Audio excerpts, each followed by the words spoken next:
Hey, I thank you all for being here. Sorry we were a little late. Our practice went a little bit long today, so I apologize for keeping you all waiting. I am just humbled. It's sort of emotional, just by the amazing sacrifice, the way this city is coming together to protect each other the best way we know how, and just to deep gratitude for our first responders, and just what's happening in our city is just overwhelming.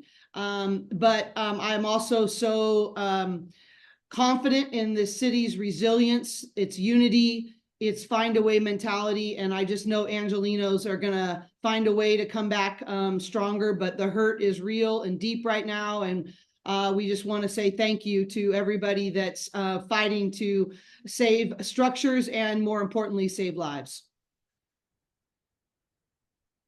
Questions? Are we just going? We don't have to raise hands or Yeah, anything. go ahead. Go for it. We'll just do that for right now. Okay, so I mean, just going off of what you just said, like everything is so unpredictable. What's it been like, trying to keep your team together, focused, and getting ready for these next two games? Or are you allowing them to have some space to process everything?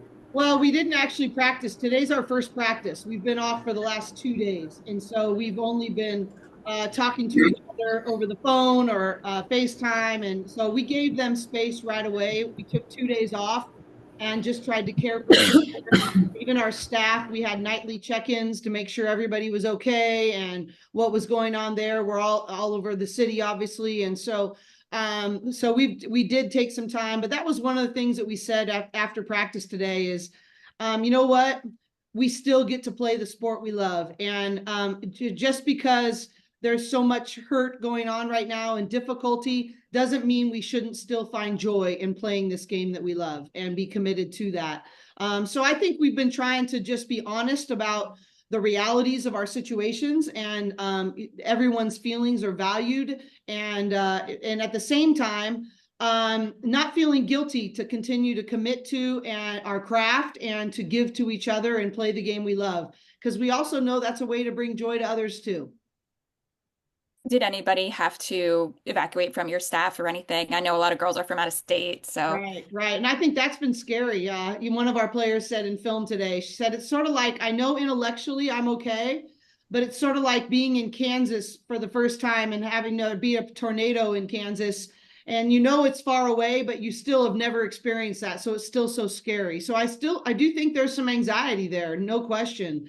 But our out of state, we've just tried to communicate with the parents that we're safe. Nobody on our staff did have to evacuate.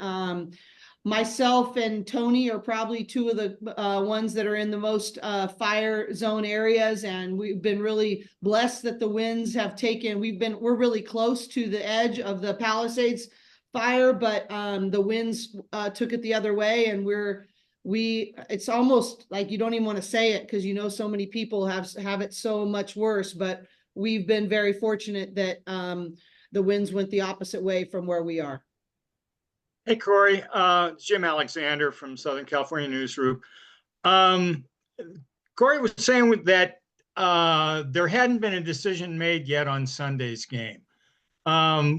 Where are you guys in determining it, and what goes into whether to decide to play or not? Well, I think there's a lot of different factors going in, and I would expect that we're going to know by the end of the day. But we are preparing to play, and we are hopeful that we are going to get to play. Where, I think there's, what is the NBA doing with the Lakers and the Clippers here? What is the general student body choosing to do? So I think there's a lot of factors moving into this. I was on the phone with administration and the conference office all day yesterday, and really impressed by the principled centered way and the prioritized way they're going about this. We are hopeful and expectant that we're going to be able to play.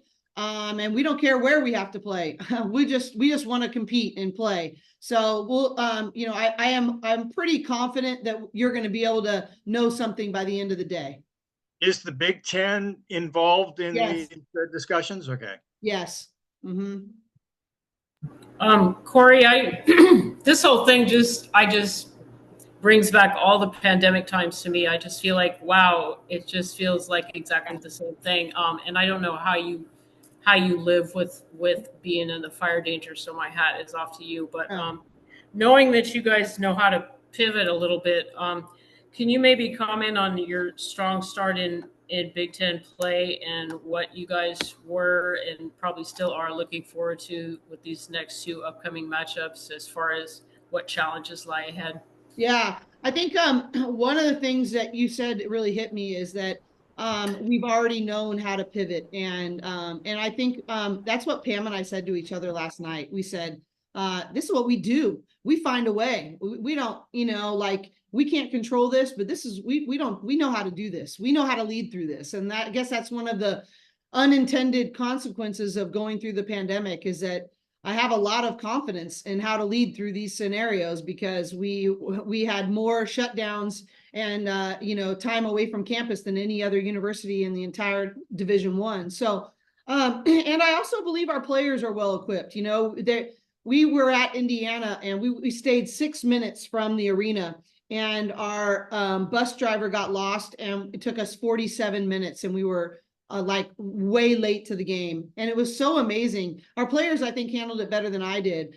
I heard Kiki being like, "We're built for this. We got this. We'll make this work," and we had hardly any time to warm up. We were totally out of routine. And just seeing them use the language of all that we've taught them in terms of, hey, next right step, neutral thinking, that's where we go to. And I don't think we played our best basketball against Indiana, but I thought it was a very business-like approach. Like, we will find a way to win. We will take care of this. Hostile environment, we don't care. Lost bus, we don't care. We are going to find a way to get the job done. And so even in these scenarios, I think we really rely on taking our emotions out of it. Doesn't mean that our feelings aren't valid, but we're going to take our emotions out of it, and we're going to make neutral next right step decisions in between the lines, as well as in terms of these big picture decisions. So I feel very equipped to handle this. Do I like it? No. Are our heart broken? Literally, as we were flying back, we had 2 donors on the plane that were battling that their house was probably not going to make it. And it was oh man, it was this very sweet moment. We got off the plane and our players knew that it was at risk, and they just went and engulfed them and hugged them and told them we were thoughts and prayers are with them. And in fact, we found out that they lost their home. And I just was like, dang, but that's what Bruins do. We show up for each other. We get in the trenches together, and we're gonna love each other well. We're gonna humbly be thankful for what we play, and we're gonna try to focus on our next right step. I'm so sorry. Much strength and love to you guys, man. That's just rough. Wow. Thank you. Hi, Cori. Andy Lipton. I just wanted to meet you. I collaborate with Mel Greenberg. Oh, awesome. Nice to meet you. Likewise. And I'm going to be at the Prudential Center a week from Monday, so look forward to seeing you guys play in person. Just wanted to say hey. Well, thank you so much. We appreciate you getting on the call, and we're really excited about playing Baylor in the Greta Scott King Classic, and that's going to be a spectacular event, and we look forward to seeing you and meeting you in person. Likewise. Thank you. Any other questions? Hey, Coach. Good to see you again. I did have a question. The numbers between Lauren's on and off the floor Stats have been quite staggering. How do you or what do the others around her need to do at her position to kind of balance that out in future games? Well, I think she's a unicorn, right? I mean, she's a mobile swing stretch 4 in a center's body, and so there are things that she can do that you just can't replicate with just another substitution. It's how people need to be aware of how we're still collectively really, really good even without Lauren on the floor. There just needs to be adjustments in that. Her on-off stats are ridiculously good for Lauren, but the other kids' stats aren't bad. So I think it's just continuing to build what our identity is when Lauren's not out there, and continuing to go, we have more than enough, even when Lauren's not out there. And so that's one of the things that I think the first half of the year has taught us, is how we need to go about that and to play different combinations accordingly. But, we're really fortunate to have her. And what's a big job with that, sorry, against Creighton, and to play as well as we have such a convincing win against a really good Creighton team without Lauren. I think that went a long way. Yeah. And what's kind of impressed you with having Tamia Gardner this year? Well, Tamia is just her ability to space the floor. Even when she doesn't shoot it or even shoot it well, everyone's got to think about her. So it just creates a different kind of spacing for us to play through the paint. So, and she may have had her best practice of her time as a Bruin today. I just think she's starting to learn like what she needs to do to be successful at this level. This is another level, and we have such high competition even within practice. And we had an inter squad scrimmage, and that was a heck of a scrimmage. It was unbelievable, and it was a 1-point game. And bottom line is, Tamia's, I think, really figuring out what her role is and how she can contribute best. But she's a absolute difference maker for us. I got one more. Thank you, and I hope you're doing okay. No, thank you so much. Of course. I've got one more thing, Cori. A situation like this, an environment like this, where there's all kinds of stuff going on, and the idea of getting players to focus on basketball, is that difficult? Are they able to do it seamlessly? Yeah. How has that worked? No, it's very difficult, extremely difficult. And that's one of the reasons this experience is so valuable, because this won't be the last difficult thing they have in their lives. And, unfortunately, I wish it was. I wish I could protect them all and put them in a little bubble, but I can't. And the reality is that one of the most valuable pieces of this experience on the long term is that we learn how do we be the best version of ourselves with extreme adversity, and how do we do a great job loving each other well, and compartmentalizing, and being freed up to be present where our feet are, even when things are really difficult in other places. So, I just think that the bottom line for us is that are we loving each other well? Are we continuing to grow? And are we focused on trying to be the best version of ourselves for the people around us? And we have an incredible Bruin village. And when I say just loving each other well, it's not just our team and staff. It's the people that have invested so much in us. And so, yes, it's extremely hard. And I wish we weren't having to go through it. And I'm devastated by some of the hurt that people are experiencing right now, and the devastation to our city. And yet we will find a way for this to bring out things in us and through us that maybe that we will just find a way to redeem the situation the best we know how, by serving each other well and using each experience to help us grow. Thank you. I do have one more kind of basketball related question. Although it would be great to end on that powerful note. Yeah. So I know before you left for this road trip, you were really emphasizing like playing as a team. So how far have they kind of progressed in those last 2 games in that department? And how do you think that's going to pay off against Penn State, that's averaging a couple steals a game, couple blocks a game? Seems like they have some tough defense. Yeah, they do. I think that for us, we did do a lot of really good things as a team. I liked how we shared the ball. I liked the percentage of assisted baskets.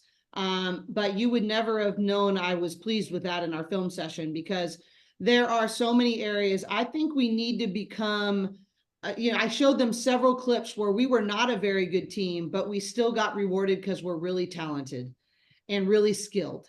And so I do think we made steps in. We had several more possessions where we had 5 passes or more in a paint touch, which is what we always are shooting for if we don't score out of transition. We had a much higher rate of taking away 3-point looks. So actually all 4 Big Ten games that we've played post holidays, we have really done a good job of lowering people's 3-point shooting percentage, which was a really important team concept for us. but our rebounding is not good enough. Our screening, especially away from the ball, is not good enough. Our consistency with our talk is not good enough. And so I think it's how can we continue to celebrate growth and have a real relentless, I showed them 2 videos today. One was Steph Curry going, if you really want to be the best, you have to invite being coached hard. And just that there's no rest in that. It is the absolute recipe for greatness, is inviting the hard and wanting to be coached hard. And then I showed him a clip of the head coach from Kansas State men's basketball talking about winning is a choice every day, and how you sit in the first row of your classroom is a winning choice, a winning play. How you shake the hand of the professor is a winning play. How you get up extra shots and prepare to practice well is a winning play. And I just challenged our team to invite coaching and to make as many winning plays on and off the court as we can day by day, and then to celebrate those. But I do think we have not arrived, and we have a lot of growing still to do. And I told him it's my job to make that hurt when the score doesn't make it hurt. And, I think the reality is when you're a team that doesn't rebound well enough, or you don't screen well enough, or you don't sit in your stance well enough, you get caught and you lose, and you lose and you learn because it hurts to lose. But we haven't lost yet, but it doesn't mean that we don't have things that are really sticking points that we need to grow in. And that's my job, is to make that uncomfortable and to hurt when the score doesn't make it feel that way. Anybody else? All right, let me get you some more entertaining people with the players. All right, thank you, everybody. I really appreciate you hanging in there with us and being here. As much as there's a lot of hurt out there, let's keep telling good stories and try to bring some joy.